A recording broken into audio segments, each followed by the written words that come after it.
In this lesson, you'll learn about the cursor class and objects and how they're used in content providers.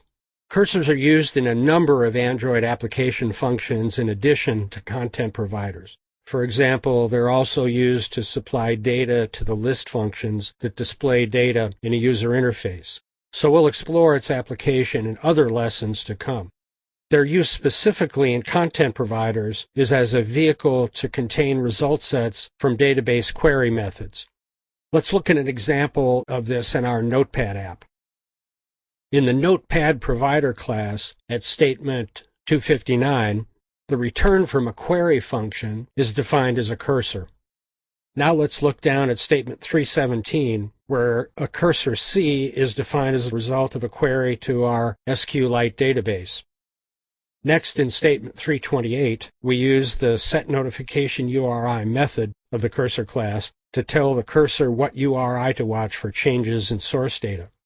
And finally, to statement 329, where the cursor is returned as a result of this content provider query.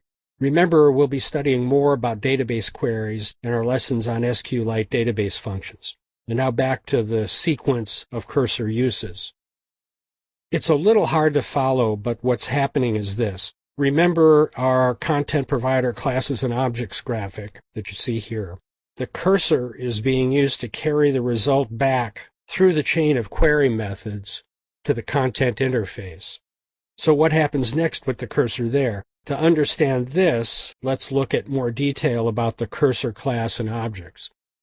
The cursor provides read-write access to a result set returned from a database query. And here's how the access is carried out with cursor methods. First, there's a group of methods that tracks and moves the cursor along the rows of the data subset, such as move to first, move to next, move to last, etc. There's a second group of methods that can pull data out of the subset using a column index parameter.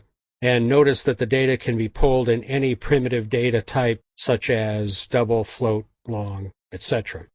The third group of methods operates on the data subset as a whole, such as getting a column count and getting column names. So what happens is that a cursor is returned from a query and passed to functions that use the cursor to work with the data in the result set from the query, such as the cursor adapter in our Notepad app, which is used to list the notes that we see on our user interface. Another way to look at this is that a cursor is an object-oriented way to package data with its access methods. And now let's look at some examples of the use of a cursor in our Notepad sample app. In the Notes List class at statement 103, the cursor is retrieved using a wrapper class managed query. And managed query was deprecated, that is, replaced in API 11 with the cursor loader class.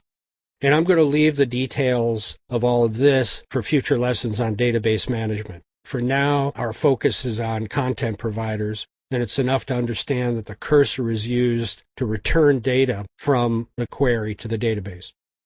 Now, further on in statement 128, we see that a cursor is used in a simple cursor adapter to supply data for a list view object that displays data on the user interface. And the simple cursor adapter was also deprecated in API 11 in favor of the cursor loader. And I'm going to leave the discussion of these objects for a future lesson on the user interface and list displays.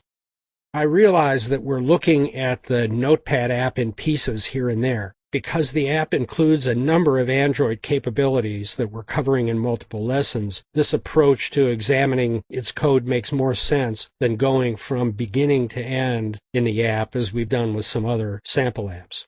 So bear with me, eventually all the pieces of the Notepad app will come together.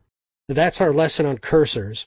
As I've said, we'll see cursors used in a number of places throughout the course. Now let's look at some more aspects of the content provider in the next few lessons.